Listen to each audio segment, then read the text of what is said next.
Hello friends, welcome to smile talk paramedical channel. Friends, ಈ ವಿಡಿಯೋದಲ್ಲಿ ಏನು ಒಂದು ಹುದ್ದೆಗಳಿಗೆ ಸಂಬಂಧಿಸಿದಂತೆ ಈಗ ಸುಮಾರು ವರ್ಷಗಳಾಗಿದೆ ನಮ್ಮ ಒಂದು ಪ್ಯಾರಾಮೆಡಿಕಲ್ ನರ್ಸಿಂಗ್ ಆಮೇಲೆ ಫಾರ್ಮಸಿ ಈ ಒಂದು ಹುದ್ದೆಗಳನ್ನು ಕನ್ಫರ್ಮ್ ಆಗಿಲ್ಲ. ಇದಕ್ಕೆ ಸಂಬಂಧಿಸಿದಂತೆ ಮಾನವ ಸಂಪನ್ಮೂಲ ಬಲವರ್ಧನೆ ಒಂದು ನೇಮಕಾತಿ ಆದೇಶ ವಿತರಣಾ ಒಂದು ಸಮಾರಂಭ ಅಂತೇಳಿ ಒಂದು ಹಮ್ಮಿಕೊಂಡಿದ್ದಾರೆ ಕರ್ನಾಟಕ ಸರ್ಕಾರದಿಂದ. ಈ ಒಂದು ಆರೋಗ್ಯ ಮತ್ತು ಕುಟುಂಬ ಕಲ್ಯಾಣ ಇಲಾಖೆ ವತಿಯಿಂದ ಅಂಡರ್ಲಿ ಬರುವಂಥ ಒಂದು ನರ್ಸಿಂಗು ಅಂದರೆ ಎಲ್ಲವನ್ನು ಟೋಟಲ್ ಮೆಡಿಕಲ್ ಹುದ್ದೆಗಳನ್ನು ಭರ್ತಿ ಮಾಡ್ಕೊಳ್ಳಿಕ್ಕೆ ಇಲ್ಲಿ ಒಂದು ನಮಗೆ ಕ್ಲೂವನ್ನು ಕೊಟ್ಟಿದ್ದಾರೆ. ಇನ್ ಫ್ಯೂಚರ್ ಒಳಗಡೆ ಈಗಾಗಲೇ ಇವ್ರು ಹೇಳೋರ ಪ್ರಕಾರ ಏನಪ್ಪ ಅಂತಂದರೆ 1,000+ ಹುದ್ದೆಗಳನ್ನು ಈಗಾಗಲೇ ನಾವು ಕೊಟ್ಟಿದ್ದೀವಿ.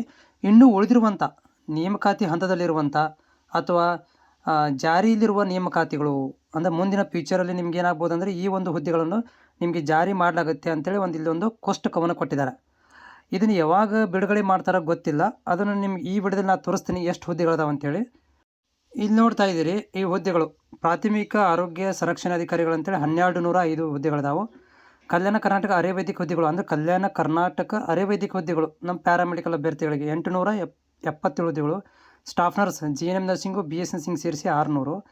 ಆರೋಗ್ಯ ನಿರೀಕ್ಷಣಾಧಿಕಾರಿಗಳು 300 ಅಂದರೆ ಇವರು DH ಆದವರಿಗೆ 300 ಪೆಂಡಿಂಗ್ ಇದೆ. ಫಾರ್ಮಸಿ ಮತ್ತು ಪ್ರಯೋಗಶಾಲಾ ಅಂದರೆ DMLT ಮತ್ತು ಫಾರ್ಮಸಿ ಆದವರಿಗೆ 800 ಹುದ್ದೆಗಳನ್ನು ಇಟ್ಟು ಪೆಂಡಿಂಗ್ ಕೊಟ್ಟಿದ್ದಾರೆ. ಅದಾದ ನಂತರ MBBS ಆದವರಿಗೆ 720 ಹುದ್ದೆಗಳನ್ನು ಕೊಟ್ಟಿರುವಂಥದ್ದು. ಇದು ಟೋಟಲಾಗಿ ಈ ಹುದ್ದೆಗಳು ನೋಡ್ತಾ ಇದ್ದರೆ ಒಂದು 4,000 ಹುದ್ದೆಗಳು ಬರ್ತವೆ. ಇದು ಒಂದು ದೊಡ್ಡ ಒಂದು ಕನ್ಫರ್ಮ್ ಆಗುತ್ತೆ ಇನ್ ಫ್ಯೂಚರಲ್ಲಿ. ಅದರಿಂದ ಕರಿಬೇಕಾಗಿದೆ, ತಡ ಮಾಡಿದ್ದಾರೆ ಅಷ್ಟೇ ಇವರು.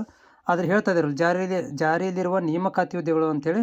ಅಂದರೆ ಇನ್ ಫ್ಯೂಚರಲ್ಲಿ ಕೂಡ ಏನು ಮಾಡ್ಬೋದು, ಇವರು ಹುದ್ದೆಗಳನ್ನು ನಮಗೆ ಆಫೀಷಿಯಲಿ ಅನೌನ್ಸ್ಮೆಂಟ್ ಮಾಡ್ಬೋದು. ಯಾವಾಗ ಮಾಡ್ತಾರೆ, ಏನು ಮಾಡ್ತಾರೆ ಅದು ಮುಂದಿನ ಫ್ಯೂಚರಲ್ಲೇ ಗೊತ್ತಾಗುತ್ತೆ ನಮಗೆ. ಬಟ್ ಈಗ ಸದ್ಯಕ್ಕೆ ಒಂದು ನಮಗೆ ಆಶ್ವಾಸನೆ ಕೊಟ್ಟಿರುವಂಥದ್ದು ಏನಂದರೆ ಇನ್ನೂ ಇಷ್ಟು ಹುದ್ದೆಗಳನ್ನ ನಾವು ಭರ್ತಿ ಮಾಡ್ಕೊತೀವಿ ಅಂತೇಳಿ ಒಂದು ಆಶ್ವಾಸನೆಯಲ್ಲಿ ಒಂದು ಬಿಡುಗಡೆ ಮಾಡಿರುವಂಥ ಇದನ್ನು ಏನಂದರೆ ಒಂದು ಚಾರ್ಟನ್ನು ಇವರು ಬಿಡುಗಡೆ ಮಾಡಿದ್ದಾರೆ. ಈ ಒಂದು ಸಮಾರಂಭದಲ್ಲಿ ಇದನ್ನು ಕೂಡ ಇವರು ತೋರಿಸ್ತಾ ಇದ್ದಾರೆ. ನಾವು ಮುಂದಿನ ದಿನಗಳಲ್ಲಿ ಇಷ್ಟೊಂದು ಹುದ್ದೆಗಳನ್ನು ಭರ್ತಿ ಮಾಡ್ಕೊತಾ ಇದ್ದೀವಿ ಅಂಥೇಳಿ ಕಾದು ನೋಡಬೇಕಾಗತ್ತೆ. ಬಟ್ ಬಿ ರೆಡಿ, ಅಂದರೆ ನೀವು ಅಂದರೆ ಒಂದು ಹೋಪ್ ಇಟ್ಕೋಬೋದು. ನಾವು DH ಆದವರಿಗೆ 300 ಹುದ್ದೆಗಳು, ಆಮೇಲೆ ಈ ಪ್ಯಾರಾಮೆಡಿಕಲ್ನವ್ರಿಗೆ 877, ಆಮೇಲೆ ಇನ್ಕ್ಲೂಡಿಂಗ್ ಇದರ ಫಾರ್ಮಸಿ ಮತ್ತು DMLT ಆದವ್ರಿಗೆ 800 ಹುದ್ದೆಗಳನ್ನು ತೊಗೊತಾ ಇರುವಂಥದ್ದು. ಇದು ಒಂದು ಅಡ್ವಾಂಟೇಜಸ್ ಫ್ಯೂಚರಲ್ಲಿ.